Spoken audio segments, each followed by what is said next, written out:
이번에 글로벌 특파원 리포트 시간입니다. 일본 현지의 생생한 분위기, 김일규 도쿄 특파원과 알아보겠습니다.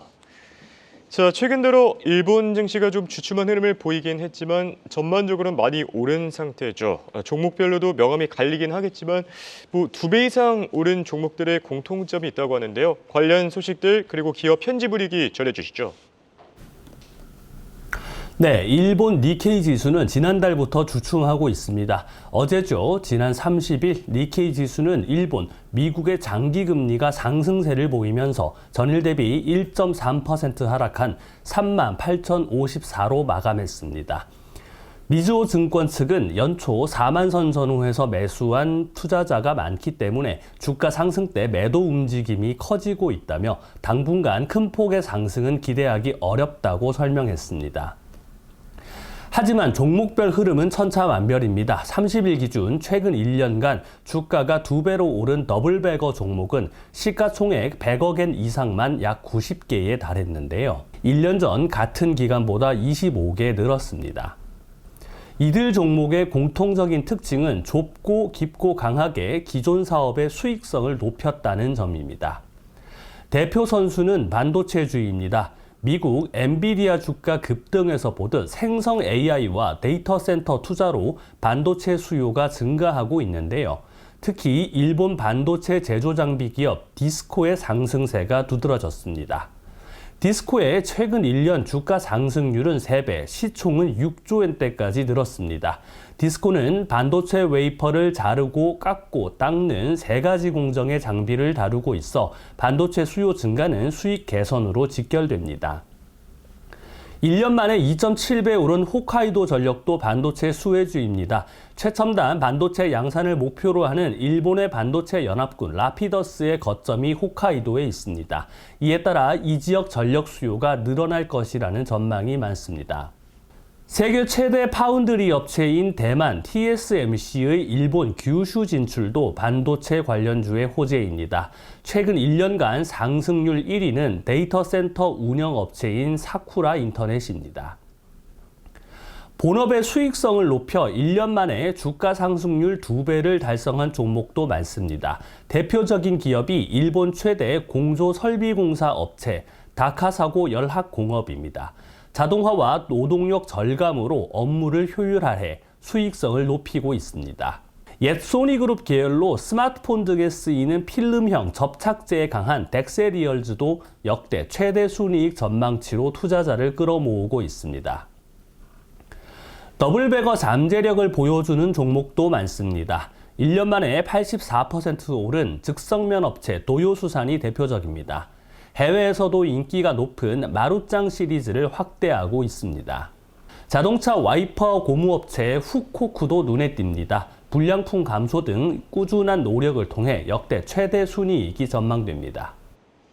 네, 일본 기업들의 현황 살펴봤고요. 방금 전해진 소식입니다. 바이든 측에서는 트럼프의 유죄 누구도 법 위에 없다라고 밝혔고요. 또 트럼프 미국 대통령 후보가 이 성추문 입막음 재판에서 모든 혐의와 관련해 유죄 판결을 받았다는 점 참고하시면 좋을 것 같습니다. 자, 이어서 일본의 고용 시장도 살펴봐야 될 텐데요. 최근 들어서 이 고령 인구가 큰 발목을 잡고 있다고 하죠. 이 고령자 기준도 재정비한다고 하는데 이건 어떤 내용입니까? 네. 일본 재계가 고령자 기준을 현행 65세에서 70세로 상향할 것을 정부에 제안했습니다. 도쿠라 마사카즈 일본 게이단넨 회장은 지난 23일 정부 경제재정자문회의에서 고령자 기준을 지금보다 5세 높이는 것을 검토해야 한다고 요청했습니다. 생산 가능 인구 감소에 따라 모든 세대의 생산성을 높일 필요가 있다고 언급하는 과정에서 이 같은 의견을 냈는데요. 앞서 지난 4월 일본 총무성이 발표한 2023년 인구 통계는 일본 재계에 큰 충격을 안겼습니다. 경제 성장을 뒷받침하는 생산 가능 인구가 7,395만 명으로 전년 대비 25만 6천 명 또 줄었기 때문인데요. 총 인구에서 차지하는 비중은 59.5%에 불과했습니다. 미국 64.7%, 중국 68.9% 등에 비해 한참 모자랍니다. 이는 급격한 고령화 때문입니다. 지난해 일본 65세 이상 고령자가 전체 인구에서 차지하는 비중은 29.1%로 사상 최고치를 경신했습니다. 이 때문에 일손 구하기는 점점 어려워지고 있습니다.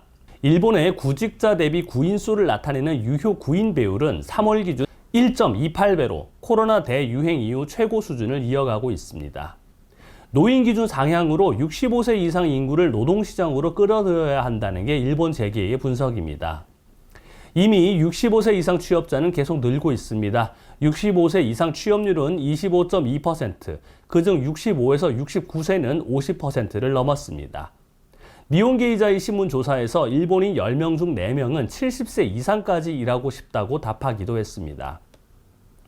일본 기업은 선제적으로 나섰는데요. 도요타 자동차는 일손 부족에 대응해 65세 이상 시니어 직원 재고용을 확대하기로 했습니다.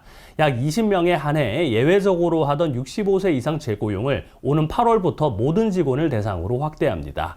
도요타 정년은 원래 60세이고 65세까지 재고용돼 일할 수 있었는데 이를 70세로 늘릴 방침입니다. 고령자 기준 상향은 연금 개혁의 기반이 될 수 있다는 관측도 나옵니다. 일본은 65세 이상을 기준으로 각종 사회보장 제도를 적용하고 있는데요. 노령 기초연금 수령, 간호보험 서비스 이용, 대중교통 요금 할인 등입니다.